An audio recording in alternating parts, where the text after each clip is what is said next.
राज्यात महायुती सरकार पुन्हा सत्तेत आल्यानंतर विधानसभेच्या विशेष अधिवेशनाच्या तिसऱ्या दिवशी भाजपचे आमदार राहुल नार्वेकर यांची सलग दुसऱ्यांदा विधानसभा अध्यक्षपदी निवड झालेली आहे। यानंतर त्यांच्या अभिनंदनासाठी केलेल्या भाषणावेळी उपमुख्यमंत्री अजित पवार यांनी तुफान फटकेबाजी केली। आपला करेक्ट कार्यक्रम झाला आहे असा टोला त्यांनी जयंत पाटील यांच्याकडे बघून लावला। तर लोकसभेत ईव्हीएमचं कसं वाटायचं, गारगार वाटायचं, आता कसं वाटतंय, गरम वाटतंय की कसं तुम्हीच बघा असं म्हणत त्यांनी महाविकास आघाडीला डिवचले आहे, त्यांना चिडवण्याचा प्रयत्न केलेला आहे।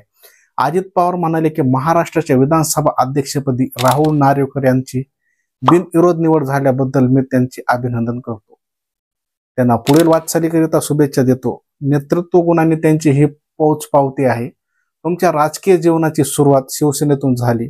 मी तुम्हाला म्हटलो की लोकसभा निवडणुकीत तुम्ही उभं राहा, पण अपयश आलं तर तुम्हाला या सभागृहात संधी देऊ असे म्हणले होते। मी तुम्हाला इकडे आणले आणि देवेंद्र फडणवीस हे तुम्हाला तिकडे घेऊन गेले।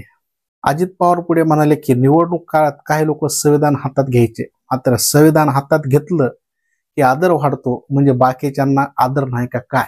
एकनाथ शिंदे म्हणाले की कोरं पानं होते त्यात मला जायचे नाही असे त्यांनी म्हटले। जर विरोधकांनी अधिवेशनाच्या पहिल्या दिवशी आमदारकीची शपथ घेतली नाही, यावरून अजित पवार यांनी विरोधकावर निशाणा साधला। मी म्हटलं होतं की आज नाही शपथ घेतली तर उद्या घेतील, आणि तसंच झालं। निवडणूक घेण्याचा अधिकार निवडणूक आयोगाचा आहे, काहीतरी स्टंटबाजी करायची, आम्हालाही मार्केटवाढी संदर्भात आदर आहे। लक्षात घ्या की आपला करेक्ट कार्यक्रम झाला आहे असा टोला त्यांनी जयंत पाटील यांना बघून लावलेला आहे। लोकसभा निवडणुकीत ईव्हीएम कसं वाटायचं, गारगार वाटायचं, आता कसं वाटतंय, गरम वाटतंय की कसं वाटतंय तुम्ही बघा असं म्हणत अजित पवार यांनी महाविकास आघाडीला डिवचले। 1937 महायुतीचे आमदार निवडून आले, कधीही हे एवढे निवडून आले नाहीत। आता तरी डोळे उघडा, लाडक्या बहिणींनी आम्हाला इथं बसवलं असा फटकेबाजी अजित पवार यांनी केलेली आहे।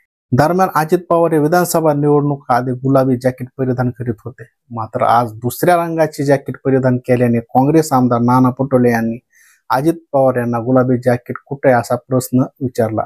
यावर अजित पवार म्हणाले, गुलाबी जॅकेट मुख्यमंत्र्यांना दिले, काय अडचण आहे का? आता विरोधकांना कलरही ओळखता येत नाही असा टोला त्यांनी यावेळी नाना पटोले यांना लगावलेला आहे। तर अशाच प्रकारची फटकेबाजी आज विधानसभेचे अधिवेशन चालू असताना होत होती। यावर तुम्हाला काय वाटतं नक्की कमेंटमध्ये सांगा, आणि बघत राहा राष्ट्र युट्यूब चॅनल। चॅनलला सबस्क्राईब करायला विसरू नका। पुन्हा भेटूया अशाच नवीन, तोपर्यंत